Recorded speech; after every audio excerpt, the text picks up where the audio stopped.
Indian army. गट्टू, चिंकी और उसके दोस्त छत पर इकट्ठा हुए थे। कब आएंगे? अरे आते होंगे, आएंगे और पलक झपकते ही गायब हो जाएंगे। वो देख आ गए। यह सुनकर गट्टू चिल्लाने लगता है, आ गए, आ गए। मम्मी पापा छत पर भागते हुए आते हैं। वो देखो, वो आ रहे हैं।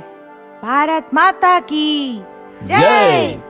वंदे मातरम।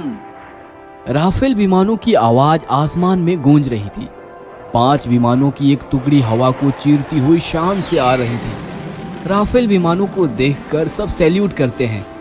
पलक झपकते ही एक एक राफेल विमान हवा को चीरता हुआ दूर चला जाता है। चलो, आ गए राफेल। राफेल से हमारे देश की ताकत कई गुना बढ़ जाएगी। अब हमारे जवान दुश्मनों को मुंह तोड़ जवाब देंगे। अंकल, राफेल नहीं आते तो हमारा क्या होता? ऐसा नहीं है बेटा, माना कि राफेल आने से हमारी ताकत कई गुना बढ़ गई है, पर राफेल बस एक लड़वैया विमान है। हमारी असली ताकत है हमारे नौजवान, जो सरहद पर दिन रात पहरा देते हैं और हमारी रक्षा करते हैं। पापा, कितनी मुश्किलों का सामना करना पड़ता होगा ना हमारे जवानों को। मुश्किलें ही मुश्किलें होती हैं। सरहदी इलाकों का वातावरण बहुत प्रतिकूल होता है।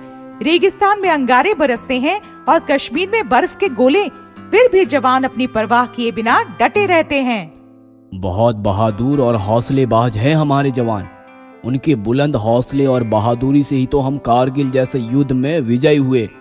हमारे जवान इतने बहादुर हैं कि दुनिया कांपती है इंडियन आर्मी से और हमारे जवानों को सम्मान भी देती है।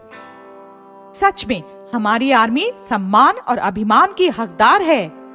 हमें भी अपने जवानों के प्रति आदर और निष्ठा रखनी चाहिए। पर कुछ लोग हमारे जवानों का सम्मान नहीं करते पापा। मैं मम्मी के साथ ट्रेन में यात्रा कर रहा था तो मैंने क्या देखा मालूम है? क्या देखा? एक जवान को कोई जगह नहीं दे रहा था बैठने को। फिर वो नीचे बैठा और बैठे बैठे सो गया। फिर क्या हुआ? फिर भैया ने उन्हें उठाया और उन्हें अपने पास बैठने की जगह दे दी। वाह गट्टू, सच में शर्म आनी चाहिए लोगों को। अरे भाई, जवान हमारी हर तरह से रक्षा करते हैं। जब हमारे शहर में बाढ़ आई थी और शहर पानी में डूब गया था तो जवान ही आए थे हमें पानी से बचाने। लोगों को हेलीकॉप्टर में बिठाकर सुरक्षित जगह ले गए थे। आग हो, पानी हो, भूकंप हो या कोई और विपदा, जवान हमारी रक्षा और सहायता के लिए हमेशा तत्पर रहते हैं। इसलिए हमें भी उनकी मदद करनी ही चाहिए। पापा, इंडियन आर्मी के बारे में कुछ बताओ ना। बेटा, इंडियन आर्मी की 3 प्रमुख सेनाएं होती है, थल सेना, नौ सेना और वायु सेना। थल सेना जमीन पर रहकर हमारी रक्षा करती है, नौ सेना समुद्री इलाका सिक्योर करती है और वायु सेना आसमान। और ये इसलिए क्योंकि शत्रु राष्ट्र का सैन्य हो या आतंकवादी, हमला कहीं से भी कर सकते हैं। इसलिए भूमि, जल और आकाश सब पर कड़ी नजर रखती है हमारी इंडियन आर्मी। आर्मी की ट्रेनिंग भी तो काफी कठिन होती है। कठिनतम ट्रेनिंग देकर आर्मी को ट्रेन किया जाता है ताकि हर हालात में वो मुकाबला कर सके। तुम्हारे मामा भी तो आर्मी में हैं। वो बता रहे थे इमरजेंसी में उन्हें खाना पीना भूलना होता है। बड़ी बड़ी बंदूकें, बम और वजनदार सामान लेकर पहाड़ों और रेगिस्तान में दौड़ना होता है। गोलियों की बरसात से बचकर भागना होता है। बाप रे, ये सुनकर तो रोंगटे खड़े हो गए।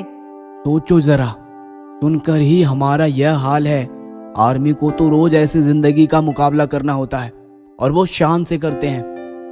मैंने सोच लिया पापा, बड़ा होकर मैं भी आर्मी में भर्ती हो जाऊंगा, देश की रक्षा करूंगा। हाँ, मैं भी आर्मी मैन बनूंगी। हमें तुम पर गर्व है बच्चों। तुम्हें देश की सेवा करनी है, पर याद रखो, आर्मी में भर्ती ना भी हुए तो कम से कम एक अच्छा नागरिक बनो। देश से प्रेम करो, सजग रहो और आर्मी का सम्मान करो। एक सजग और आदर्श नागरिक एक सैनिक के बराबर होता है। देश के सारे नागरिक सजग और आदर्श बन जाए, आपसी झगड़े और मनमुटाव भूलकर देश उन्नति का कार्य करे तो आर्मी का काफी भार हल्का हो सकता है। आप ठीक कह रहे हैं पापा। हम सजग और आदर्श नागरिक भी बनेंगे और देश की आर्मी का सम्मान भी करेंगे और सदा सहायता भी करेंगे। बोलो भारत माता की जय। जय जवान जय किसान, वंदे मातरम।